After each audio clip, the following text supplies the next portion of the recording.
This is Group 12. Our topic is DJ, enabling high-density multi-tenancy for cloud gaming servers with dynamic cost-benefit GPU loading balancing. The authors of this paper are Sergio, David, Alec, and Roger, and the presenters today are Chiyu-Lin, Kasima Bulan, and Jayashi Pridivi.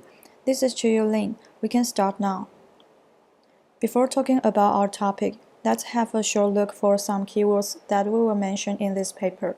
The first one is frame rate, the frequency at which consecutive images called frames appear on the display, which is also known as frames per second.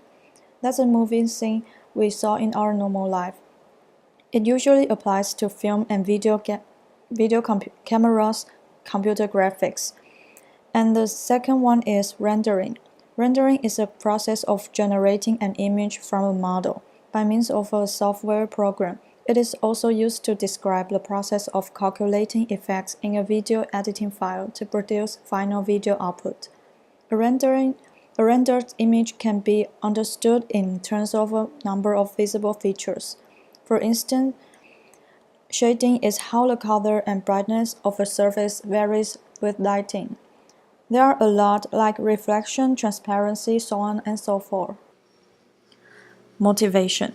According to the paper, the authors mentioned there are some major problems within cloud gaming, which are latency, bandwidth, and multi-tenancy. Latency and bandwidth have been talked in other resources. It's here. So the main problem the authors want to solve is multi-tenancy. Talking about multi-tenancy, the SAM isolation and virtualization support that has served traditional host service well would surface for multi-tenant gaming also. However, cloud gaming multi-tenancy is challenging and distinct from traditional data center multi-tenancy. The reason is that games exhibit three unique properties, which are GPU-centric workload, continuous deadlines, adjustable visual quality. But what caused multi-tenancy being a problem of cloud gaming? It's GPU processing. For gaming, GPU processing is a bottleneck resource. One avenue to multi-tenancy is to create a static partitions of the GPU for each application instance. Because we have to manipulate multi-tenancies who want what they are going to experience always has the highest quality. It means we should take care of their satisfactory of the gaming experience and also the availability. Commercial GPU visualization solutions from Citrix and VMware already provide this capability. However, this leads to very poor server density for two reasons. First, users come and go, making static partitions unaccommodating. Second, a game scene complexity and corresponding GPU load can change dramatically over time. For example, a user in a virtual environment may view a simple room at one moment, and then navigate to view a complex garden environment in the next moment. Unfortunately, a static partition must allocate conservatively for peak load, since poor frame rate during some scenes is unsatisfactory. This means during any non-peak load, which occur frequently, GPU cores sit idle. This waste leads to inefficient operations on the part of the service providers. So the mission to the topic is to find a balance between availability and resource wasting. Then, how to deal with presenting these two kinds of scenes. These two scenes are just like what we mentioned in the last slide. A simple scene and a complex scene. If a server chooses to statically provision for the worst case of all players visiting complex scenes all the time, which means allocating for peak load, wasted resources and over-provisioning will be significant. Naively, running multiple tenants concurrently on the server can pose grave shortcomings. The load generated by one instance can squeeze out another instance, resulting in missed deadlines, low or erratic frame rates, and an unplayable experience. Even the load generated by a single instance exhibits significant temporal variability due to scene complexity. Simple scenes with a few basic objects and no effects, such as figure A, render much faster than complex scenes such as figure B.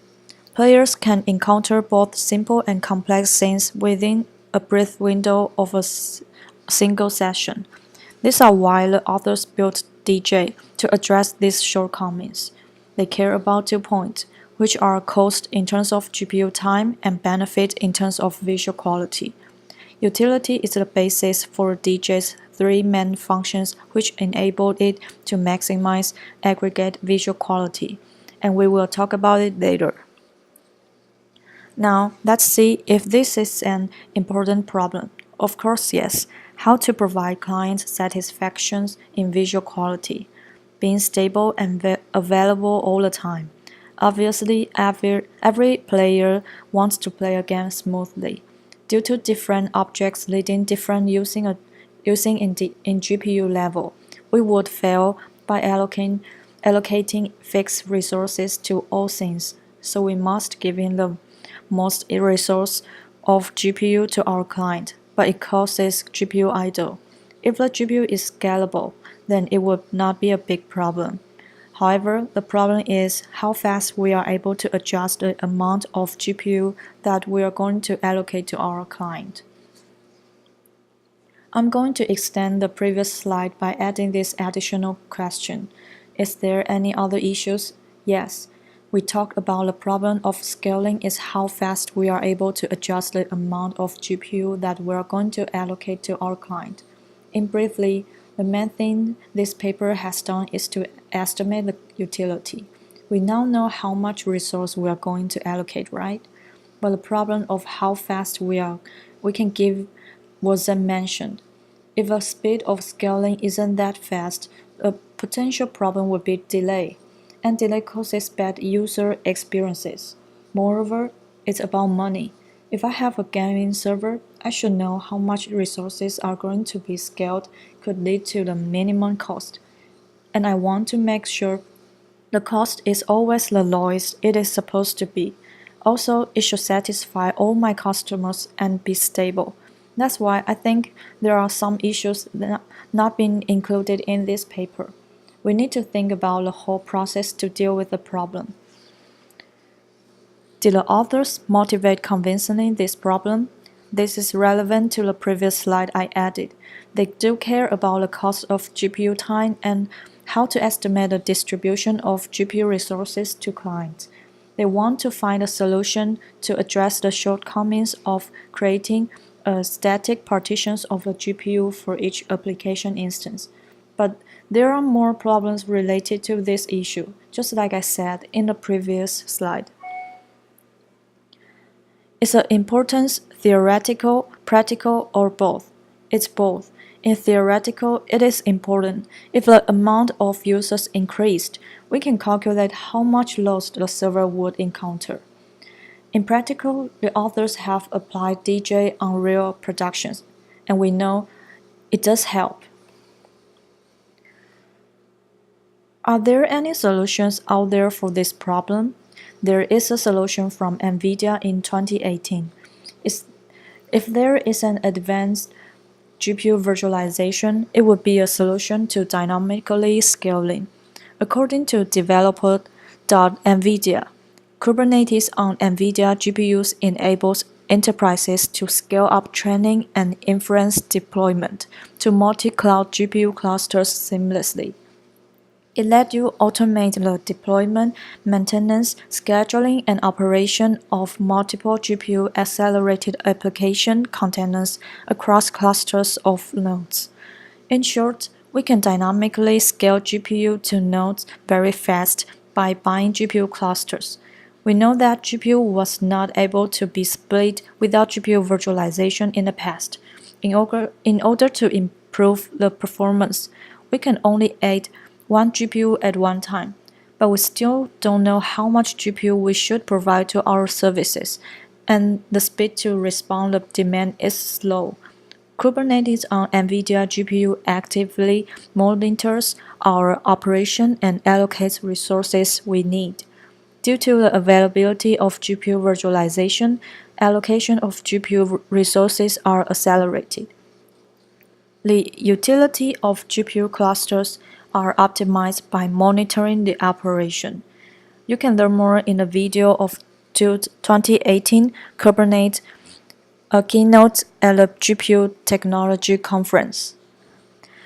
And this part starts at 1 hour 11 minutes and 13 seconds.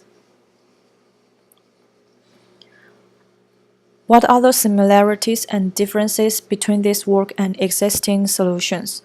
The similarities is to solve the using of GPU resources in the cloud. The differences are, first, DJ uses pre-calculation. They estimate their utility, and NVIDIA uses scaling. Second, the difficulty of parallelization in gaming and machine learning are different. In machine learning, they just added trend model copy into computation cluster. And DJ is stateful. Then NVIDIA is stateless. We should pass the current situation to it when we add new resources to make sure the continuous of our game. These two solutions do help when we are talking about the problem of lacking GPU resources. Only when we are in the implementation, there are something inside and outside the structure should be adjusted due to issues of network or others.